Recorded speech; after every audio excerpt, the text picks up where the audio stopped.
तो next question number 9 के अंदर देखिए, इसके अंदर 2n पावर में आ रहा है, मतलब कुछ पावर में आ रहा है, तो आप रूट टेस्ट को प्रेफर करें। देखिए रूट टेस्ट हमारा क्या होता है कि आप limit n tend to infinite जो आपकी सीरीज़ की nth टर्म आ रही है उसकी आप पावर में 1/n लगा दें।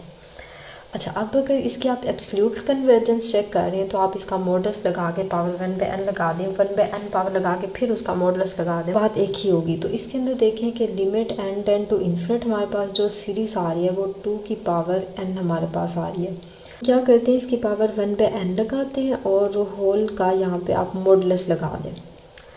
अच्छा, अब देखिए यहाँ से n से कैंसिल हो गया तो जस्ट ओनली यहाँ पे x के स्क्वायर का मॉडुलस बच गया और limit n tend to infinite आ गई। तो अब देखिए लिमिट हमारी n पे डिपेंड कर रही है तो n इसके अंदर हमारा है ही नहीं, तो मतलब जस्ट ओनली यहाँ पे x का स्क्वायर मॉडुलस आ गया तो हमारी जो लिमिट होगी वो खुद ही यहाँ से कैंसिल हो जाएगी।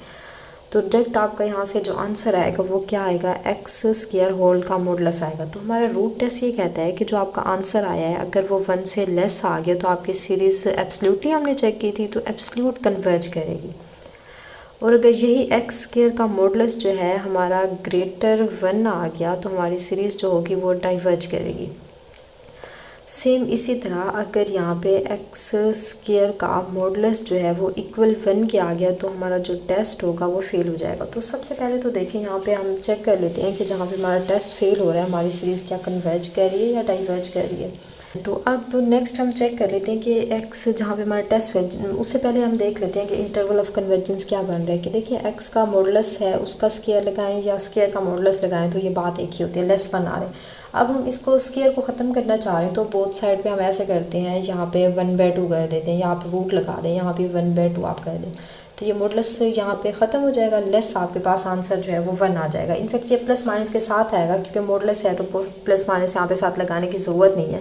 तो आप ऐसे करें, ये स्क्वायर को यहाँ से खुद ही आप रिमूव कर दें। तो मतलब हमारी कंडीशन क्या बन गई, इस मॉडुलस को ओपन करें, x 1 से लेस आएगा -1 से ग्रेटर। तो मतलब कि x का आप स्क्वायर यहाँ पे लगाएं तो इसका मतलब भी यही होगा, क्योंकि मोड भी पॉजिटिव कर देता है चीज़ को, स्क्वायर भी पॉजिटिव कर देते, तो आप वहाँ पे एक ही लगा दें। तो सेम यहाँ पे कहने का मतलब ये है कि आपका यहाँ से अगर फाइंड करें तो x की वैल्यू +-1 आ जाएगी, और अगर यहाँ से आप रेडियस ऑफ कन्वर्जेंस बताना चाह रहे हैं तो वो r = 1 होता है। मतलब कि अगर आप इस कंडीशन को देखें x का मोड लेस होता है r से, तो x का मोड लेस 1 आ रहा है तो r की वैल्यू देखिए यहाँ से 1 आ गई। अब हमने रेडियस ऑफ कन्वर्जेंस को बता दिया, अब इंटरवल ऑफ कन्वर्जेंस अगर मैं यहाँ से फाइंड करूँ, देखिए इसको रेस कर लेते हैं। तो इंटरवल ऑफ कन्वर्जेंस फाइंड करने के लिए इस इंटरवल को अगर मैं ओपन करूँ तो ये मेरा क्या बन रहा है, x लेस आ रहा है 1 से, -1 से ग्रेटर आ रहा है, मतलब -1 और 1। अब हम एक इक्वल का हमें नहीं पता कि x = 1 के लिए सीरीज़ का बिहेवियर क्या है और x -1 के लिए बिहेवियर क्या है। तो इसको चेक कर लें कि 1 से इन्फिनिट लिमिट, अब x की वैल्यू देखिए 1 इसमें रिप्लेस करें तो 1 की पावर 2 एंड आंसर 1 आ जाएगा।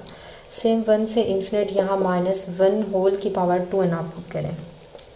तो अब ज़रा देखें यहाँ पे जब मैं सेट ऑफ नेचुरल नंबर को रिप्लेस करूँगी तो -1 की पावर 2 एंड n तो वैसे सेट ऑफ नेचुरल नंबर है, मतलब इवन ऑड कोई भी हो सकता है, बट जब 2 से मल्टीप्लाई होगा हमेशा ये इवन नंबर आएगा। तो समथिंग पावर में इवन नंबर आ जाए नेगेटिव की तो हमेशा आंसर वो पॉजिटिव देता है। तो मतलब दोनों सीरीज़ देखें ये सेम बन गया, तो आपको पता है ये 1 जो होता है 1 से इन्फिनिट ये आपकी एक डाइवर्जेंट सीरीज़ है। या आप ऐसे कर लें, इसके ऊपर ऐसे समझ नहीं आ रही, इसका सम ओपन कर लें कि देखें n की वैल्यू 1 पुट करेंगे 1 आएगा, 2 पुट करें 1, 3 पुट करें 1, सो ऑन इन्फिनिट तक 1 को प्लस करते जाएँ तो आंसर इन्फिनिट आएगा, मतलब आपकी सीरीज़ डाइवर्ज कर रही है। या ऐसे आपको क्लियर नहीं हो रहा तो डाइवर्जेंट टेस्ट यूज़ कर लें। तो उसके अंदर क्या होता है, ये जो an टर्म है इसके आप n tend to infinite limit find करें, टर्म हमारी 1 ही आ रही है तो n इसमें है नहीं तो आंसर 1 आ जाएगा लिमिट जब फाइंड करेंगे। तो 1 देखिए एक नॉन ज़ीरो नंबर है तो मतलब डाइवर्जेंट है, इसके मुताबिक हमारी सीरीज़ डाइवर्ज करे। तो देखें इक्वल 1 के लिए भी डाइवर्ज करेगी और -1 के लिए भी डाइवर्ज करेगी। तो मतलब डाइवर्जेंट 1 जो है यहाँ पे आएगा तो आपका interval of convergence open interval के साथ ही आएगा। ये आपका इंटरवल ऑफ कन्वर्जेंस है और रेडियस ऑफ कन्वर्जेंस जो आपका r था, r की वैल्यू 1 आ रही थी, ये रेडियस ऑफ कन्वर्जेंस हो गया। अब मैंने आपसे कहा था आपने साथ साथ कंडीशनल कन्वर्जेंस का भी ख्याल रखना है। देखिए ये सीरीज़ हम अगर मॉडुलस भी ले लें तब भी डाइवर्ज कर रही है। इक्वल 1 के लिए यहाँ पे जो सीरीज़ है एब्सोल्युटली भी डाइवर्ज कर रही है, एब्सोल्यूट वैल्यू की सीरीज़, और सिंपल भी डाइवर्ज कर रही है। तो मतलब x = 1 के लिए आपकी टोटली सीरीज़ डाइवर्ज करेगी। और अगर x = -1 के लिए चेक करें तो -1 के लिए भी सेम यही केस है कि अगर मैं इसकी एब्सोल्यूट वैल्यू ले लूँ, ये पहले से ही पॉजिटिव है, तो अगेन भी यही आंसर आएगा। तो ये भी कंडीशनली कन्वर्ज नहीं कर रही, सिंपल डाइवर्ज कर रही है। तो यहाँ पे भी कंडीशनली कन्वर्जेंट नहीं आई, सिंपल सीरीज डाइवर्ज कर रही है। तो आप देख रहे हैं बहुत ही आसान सा क्वेश्चन था। इसका रेडियस ऑफ कन्वर्जेंस आपके पास 1 आ गया और इंटरवल ऑफ कन्वर्जेंस जो था वो ओपन इंटरवल के साथ -1 और 1 के बिटवीन में आ रहा है। सेम इसी तरह अगर नेक्स्ट टेस्ट को हम देखें तो इसके अंदर भी पावर n आ रही है, तो इसके ऊपर भी आप रूट टेस्ट को प्रेफर करें। तो रूट टेस्ट के अंदर limit n tend to infinite x की पावर n है, log n होल की पावर n है, तो आप n पावर देते हैं, होल की पावर 1/n लगाते हैं, फिर आप मॉडुलस लगा देंगे। अच्छा, अब पावर n अगर मैं सेपरेट दे दूँ, x को मैं सेपरेट पावर दे दूँ और लोगरिदम n को भी मैं पावर सेपरेट दे दूँ, तो n से कट लिमिट जो है n टेंड टू इन्फिनिट वो एज इट इज़ आएगी। अब यहाँ से जो बच गया x बच गया, डिवाइज़र में log n बच गया। अब आप इसका साथ में मॉडुलस भी लगा दें। अब देखिए log n का मॉडुलस मैं इसलिए नहीं लगा रही क्योंकि जब इसका मॉड लगा भी लें आप साथ में यहाँ पे मॉडुलस लगा लें, क्योंकि n set of natural number है तो लोगरिथम का आंसर हमेशा आपके पास ये पॉजिटिव ही आएगा। तो अब देखें, अब इसके ऊपर क्या करते हैं आप, ये आपकी सीरीज़ है, तो अब इसके ऊपर आप लिमिट को अप्लाई करें। तो लिमिट देखें x का मोड है, इसके ऊपर डिपेंड नहीं कर रही, तो limit n tend to infinite just log n जिसमें आ रहा है उस पर डिपेंड कर रही है। तो अगर मैं डायरेक्ट इसके ऊपर लिमिट पुट करूँ तो ये 1/log इन्फिनिट हो जाएगा, ये मल्टीप्लाई होगा, तो 1/log इन्फिनिट जो आंसर यहाँ पे 0 दे देगा, मतलब ये बनेगा क्या, 1/इन्फिनिट बनेगा, x का मॉडुलस मल्टीप्लाई हो रहा है तो 1/इन्फिनिट जो है ये आंसर 0 दे देगा। तो इन जनरल आपका टोटल आंसर जो है वो 0 आ रहा है। तो बहुत ही आसान क्वेश्चन था ये भी। इसके अंदर भी देखें हमारे पास क्या हो रहा है कि आंसर जो है आपका रूट टेस्ट कहते हैं <1 आ जाए तो आपकी सीरीज़ एब्सोल्युटली हमने चेक की थी तो एब्सोल्युटली कन्वर्ज करेगी।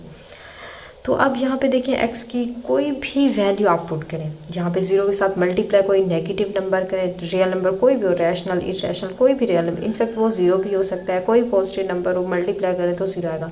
तो मतलब यहाँ पे हमारी r की वैल्यू जो रेडियस ऑफ कन्वर्जेंस आ रहा है वो कोई भी रियल नंबर पुट करें मतलब इन्फिनिट आता है।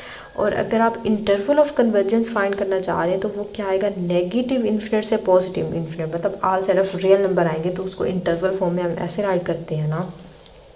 या इसकी एक और नोटेशन भी होती है ओपन सिंबल के लिए, ये ब्रैकेट यूज़ होती है। आप इंटरवल ऑफ कन्वर्जेंस ये लिख लें, इंटरवल ऑफ कन्वर्जेंस ये राइट कर लें और रेडियस ऑफ कन्वर्जेंस जो है आर की वैल्यू इक्वल इन्फिनिट आ गई, आल सेट ऑफ रियल नंबर हो गया, मतलब आप इन्फिनिट इसको लिख सकते हैं। क्लियर हुआ? तो बहुत ही सिंपल से दोनों क्वेश्चन थे हमारे, बहुत ही ईजीली देखें यहाँ पे हो गए हैं।